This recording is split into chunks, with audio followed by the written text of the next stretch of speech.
Everyone, कैसे आप सब लोग। आई होप आप सब बढ़िया होंगे। मैं एकदम बढ़िया हूँ। तो मैं फिर आ चुकी एक नई वीडियो के साथ। एंड आज की वीडियो में हम जानने वाले हैं आर्ट एग्जीबिशन में कैसे पार्टिसिपेट करें। मोस्टली जो है यंग आर्टिस्ट के माइंड में यही चीज रहती है कि मतलब एग्जीबिशन में किस तरीके से पार्टिसिपेट करें, किस तरीके से अपने वर्क रखें, कौन से वर्क रखें, मतलब क्या सारी चीजें आज हम इस बारे में डिस्कस करेंगे। तो वीडियो स्टार्ट करने से पहले चैनल पे नए हो तो सब्सक्राइब कर लेना, वीडियो पसंद आए तो लाइक कर देना एंड कमेंट करके बताना वीडियो कैसी लगी। अच्छी लगी तो बताना, बुरी लगी हो तो बताना, बट कमेंट करके ही बताना, ठीक है।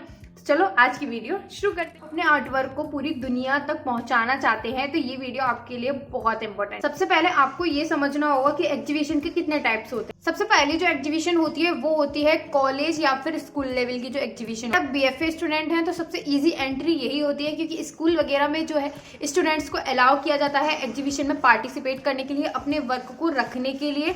तो आपके लिए काफी ईजी रहता है आर्ट एग्जीबिशन को अटेंड करना, क्योंकि जो है फाइन आर्ट्स के स्टूडेंट को या फिर कोई भी आर्ट के स्टूडेंट हो तो उनको अलाउड होता है कि वो अपने उसमें एंट्री कर सकते हैं। दूसरी होती है हमारी ग्रुप एग्जीबिशन, जिसमें जो है ग्रुप मिलके, यानी कि मान लो 5 से 10 लोगों का आर्टिस्ट का ग्रुप होता है, तो वो ग्रुप मिलके आर्टिस्ट का ग्रुप मिलके जो है इस एग्जीबिशन को ऑर्गेनाइज करते हैं या फिर किसी एग्जीबिशन में जाके पार्टिसिपेट करते हैं और जो है मिलकर पेंटिंग बनाते हैं, या फिर पूरा ग्रुप जो है एक थीम के ऊपर पेंटिंग बनाता है। तो इस तरीके से जो है ग्रुप एग्जीबिशन और जो प्रोफेशनल आर्टिस्ट है उनके लिए बहुत ज्यादा हेल्प करता है। एंड तीसरी हमारी होती है सोलो एग्जीबिशन, जिसमें हम खुद, सिर्फ हम ही होते हैं, जिसमें हम खुद होते हैं, अपनी एग्जीबिशन लगाते हैं। या तो हम जो है लोकल कहीं पे भी एग्जीबिशन लगा सकते हैं, या फिर जो है किसी बड़ी आर्ट गैलरी में जाके एग्जीबिशन लगा सकते हैं।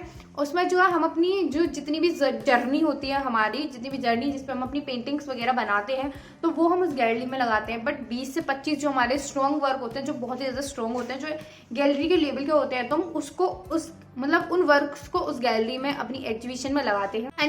एंड जो लास्ट हमारी होती है वो होती है ऑनलाइन एग्जीबिशन। जितने भी सोशल मीडिया प्लेटफॉर्म होते हैं, जैसे आर्ट गैलरीज वगैरह होते हैं इंस्टाग्राम पे या फेसबुक पे, जितने भी मतलब ऑनलाइन जो पार्टिसिपेट करने के लिए आर्ट गैलरीज होती हैं, घर बैठे बैठे अपने वर्क्स को वहां पे लगाना, तो ऑनलाइन एग्जीबिशन भी होता है। तो हमारे थे कि कितने टाइप्स के एग्जीबिशंस होते हैं, ठीक है।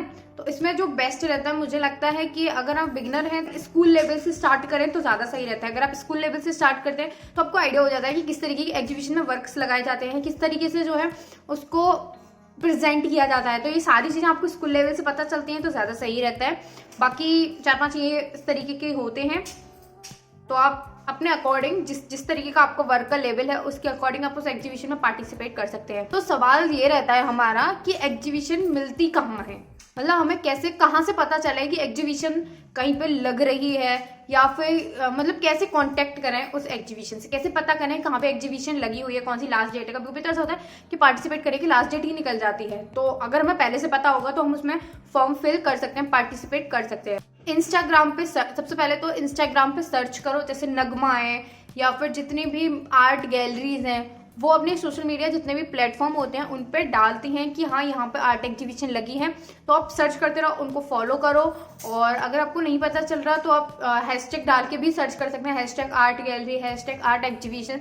इस तरीके से आप सर्च करेंगे तो आपके फीड में वो जो एग्जीबिशन आ जाएगी जो भी अभी रिसेंटली लगने वाली हो। दूसरा, गूगल पे सर्च करो, उस पर भी होता है कि कॉल फॉर आर्टिस्ट, उस तरीके की होता है कि एग्जीबिशन लगी हुई है, तो उस पर भी आप सर्च कर सकते हैं। ग्रुप बने हुए होते हैं तो उनमें भी मतलब डाल देते हैं कि हाँ यहाँ पे एग्जीबिशन है, यहाँ पे कंपटीशन है, तो आप ग्रुप वगैरह से भी जुड़े रहें तो ज्यादा सही रहता है। ये तो रहा हमारा कुछ इस तरीके की कि मतलब कैसे बेस्ट उसको, मतलब कैसे चुने, कैसे हमें मिलती हैं आर्ट गैलरीज का, कैसे पता चलता है। तो ये तो हमारा ये रहा। अब हम बात करते हैं कि पोर्टफोलियो कैसे बनाएं। आर्ट गैलरी में पेंटिंग रखने के लिए पोर्टफोलियो किस तरीके का बनाना चाहिए, क्या क्या उसमें वर्क रखने चाहिए, किस तरीके का वर्क रखने चाहिए, कितने वर्क रखने चाहिए, क्या साइज होता है, ये सारी चीजें अब हम डिस्कस करेंगे। तो एग्जीबिशन में पार्टिसिपेट करने के लिए आपका पोर्टफोलियो रेडी होना चाहिए, जिसमें 15 से 20 वर्क एटलीस्ट, जिसमें जो है पेंटिंग का टाइटल होना चाहिए, फुल डिटेल्स होनी चाहिए, साइज मेंशन होना चाहिए, ईयर मेंशन होना चाहिए, फोटोज जो है एकदम क्लियर होने चाहिए, कोई भी कॉपी पेस्ट करा हुआ नहीं होना चाहिए, एंड आर्टिस्ट स्टेटमेंट होना चाहिए, कॉन्टेक्ट डिटेल्स होनी चाहिए। तो ये सारी चीजें उसमें मेंशन होनी चाहिए। अगर जो है एग्जीबिशन में पार्टिसिपेट करने से पहले आपको एक कैटलॉग बनाना जरूरी है, ठीक है। कैटलॉग क्या होता है इसके बारे में हम नेक्स्ट वीडियो में जानेंगे, तो नेक्स्ट वीडियो का वेट करना। एग्जीबिशन में जो हर चीज नहीं भेजनी होती है, मतलब उसमें से कुछ बेस्ट चीजें जो होती हैं वो रखनी पड़ती है। रजिस्ट्रेशन प्रोसेस की बात करें तो उसमें जो इस कॉलेज में जिस गैलरी में एग्जीबिशन लगी हुई है तो उनका अलग प्रोसेस होता है। तो प्रोसेस जो भी होता है उसको अच्छी तरीके से देखें, फिल करें, एंट्री फिल करें। मोस्टली जो है वो मतलब आर्टवर्क का फोटो मांगते हैं एंड जीमेल आईडी, आर्टवर्क की डिटेल्स मांगते हैं, आर्टिस्ट का फोटो भी मांग सकते हैं। तो यही चीजें होती हैं। इससे ज्यादा अगर वो मांग रहे हैं तो आप देख सकते हैं, बाकी तो यही होता है डिटेल्स में फिल करने के लिए। और जो फोटो आप लगाओ वो ध्यान रखना कि कोई भी ब्लर फोटो ना हो, मतलब अगर आपका भी फोटो है तो ब्लर नहीं होना चाहिए। और पेंटिंग का अगर आप लगा रहे हैं तो वो तो बिल्कुल भी ब्लर नहीं होना चाहिए। बात करते हैं फ्रेमिंग की, मतलब किस तरीके से जो है अपने वर्क को फ्रेम करके लगाया जाए। अगर आपका कैनवस का वर्क है, सिर्फ इस तरीके का जो पीछे लकड़ी हुई लगी हुई होती है कैनवस का, तो आप जो है सिर्फ उस पर वार्निश कर दें, क्योंकि इस तरीके के कुछ वर्क ऐसे होते हैं जो फ्रेम नहीं हो सकते। तो सिर्फ वार्निश लग के इस तरीके के वर्क काफी ज्यादा अच्छे लगते हैं। और अगर आपका पेपर का वर्क है तो माउंट इस तरीके के लगाते हैं। व्हाइट कलर की शीट, क्रीमी शीट आती है, व्हाइट कलर की भी आती है और क्रीमी शीट आती है। फॉर एग्जाम्पल कैनवस शीट पे ही हो रहा है खाली, या फिर किसी शीट पे काम हो रहा है तो उसको फ्रेम करा के लगाना होता है। और फ्रेम के चारों तरफ, मतलब अंदर की तरफ माउंट बोर्ड लगाया जाता है। माउंट बोर्ड जिससे अच्छा, काफी अच्छा दिखता है फ्रेम, बड़ा प्यारा सुंदर सा फ्रेम दिखता है।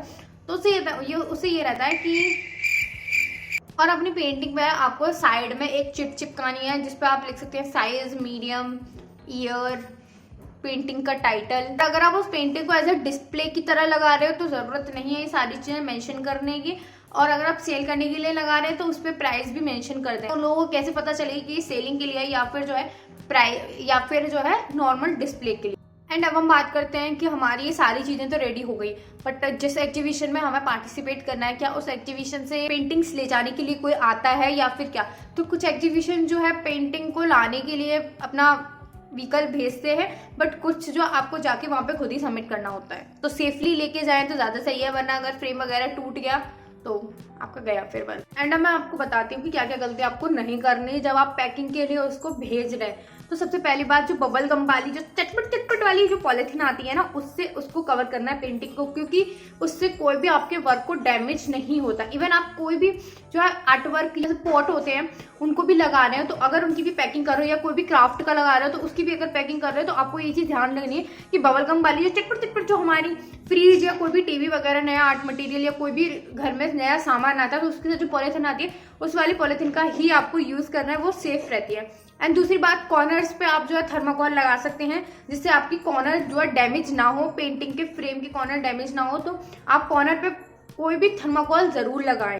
एंड अगर आपकी पेंटिंग किसी के थ्रू जा रही है, यानी कि अगर एग्जीबिशन वालों ने आपके लिए भेजी है कुछ, तो आप याद रखें उसमें अपना फोन नंबर, ये सारी डिटेल्स जरूर ऐड करें, वरना वो पता नहीं आपकी पेंटिंग्स कहाँ घूमती फिर। एंड फाइनल जो हमारा आता है वो आता है एग्जीबिशन डे।